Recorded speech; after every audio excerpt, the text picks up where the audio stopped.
कथा अब सच्ची हो झूठी हो वो बात अलग है, लेकिन संतों ने ये कथा बनाई है वो नाम के महत्व को बताने के लिए।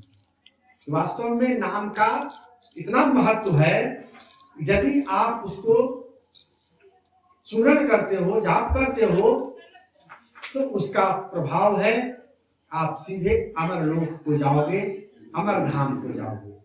सत्यनाम का सुमरण करोगे अमर लोक को जाओगे, श्री हरि का सुमरण करोगे तो वैकुंठ लोक को जाओगे, और ओम नमः शिवाय का जाप करोगे तो शिवलोक को जाओगे।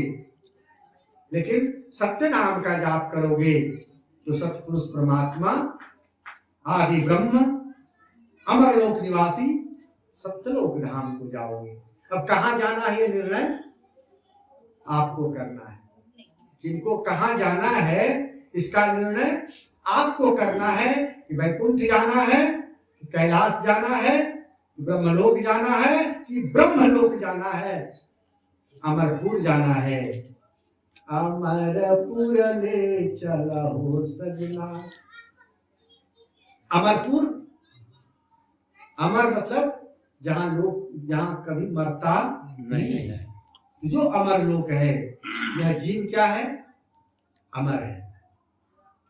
जीव नहीं मरता, जीव ही मरण न होय। कबीर साहब ने कहा बीजक में, जीव ही मरण न होय।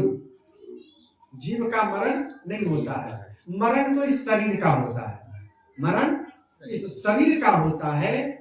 गीता में भी कहा कि नया पुराना वस्त्र जब फट जाता है तो उसको लोग छोड़ करके नहीं, यो भाषाओं से जीर्णानी तथा विहार, है ना श्लोक, कि पुराने वस्त्र को छोड़ करके जैसे नए वस्त्र लोग धारण करते हैं, उसी प्रकार से यह जीव पुराने शरीर को छोड़कर नए शरीर को धारण करते हैं। और यह शरीर छोड़ना और शरीर पकड़ना, यह क्रम तब तक चलते रहता है जब तक कि सारी वासनाओं की निवृत्ति नहीं हो जाती। वासना से कर्म से वासना बनती है, वासना से कर्म बनता है, उससे शरीर बनता है। हाँ, यह क्रम चलता रहता है।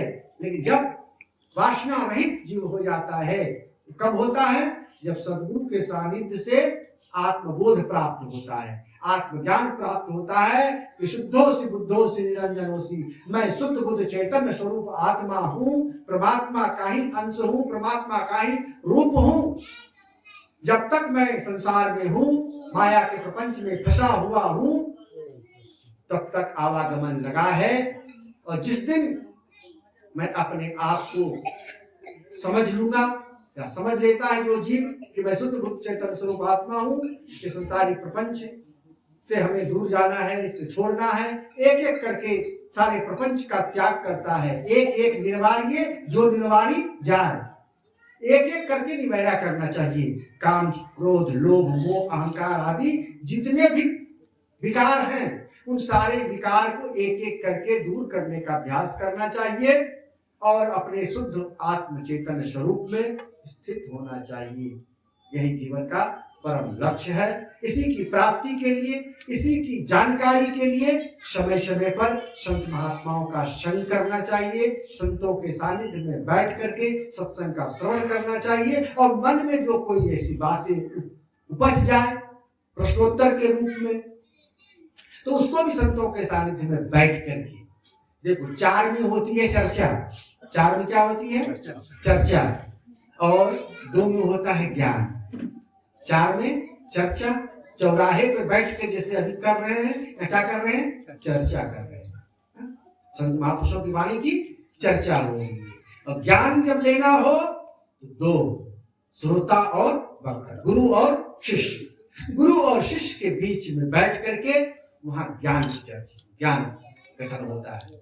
वहां आप जानना समझना चाहो, जो मन में शंकाएं हो, जो उसका समाधान, तो गुरु शिष्य आमने सामने बैठ करके। और ध्यान होता है अकेले, चर्चा होती है चार में, ज्ञान कथन होता है दो में, और ध्यान होता है अकेले।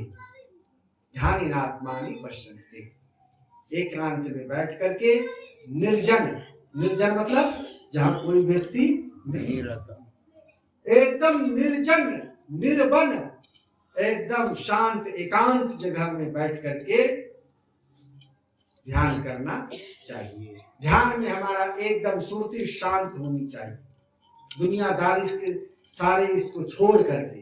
वैसे तो जैसे बैठोगे ध्यान में प्रारंभिक अवस्था में तो सारा संसार का बातें ही दिमाग में आएगा, तो तब तक ध्यान स्थिर हुआ नहीं है। ध्यान को निर्विषय करते चले जाओ, एक एक विषय का त्याग, ध्यान में बैठकर एक एक विषय का त्याग, ध्यान उसी को कहते हैं ज्ञानम निर्विषयम मनः। तो मन जो है वो संकल्प विकल्प वाला है, संकल्प विकल्पात्मकम मनः। मन जो है संकल्प और विकल्प वाला है, हर समय यह कुछ ना कुछ सोचता रहता है, कुछ ना कुछ संकल्प करता रहता है। का इस संकल्प विकल्पात्मक जो मन है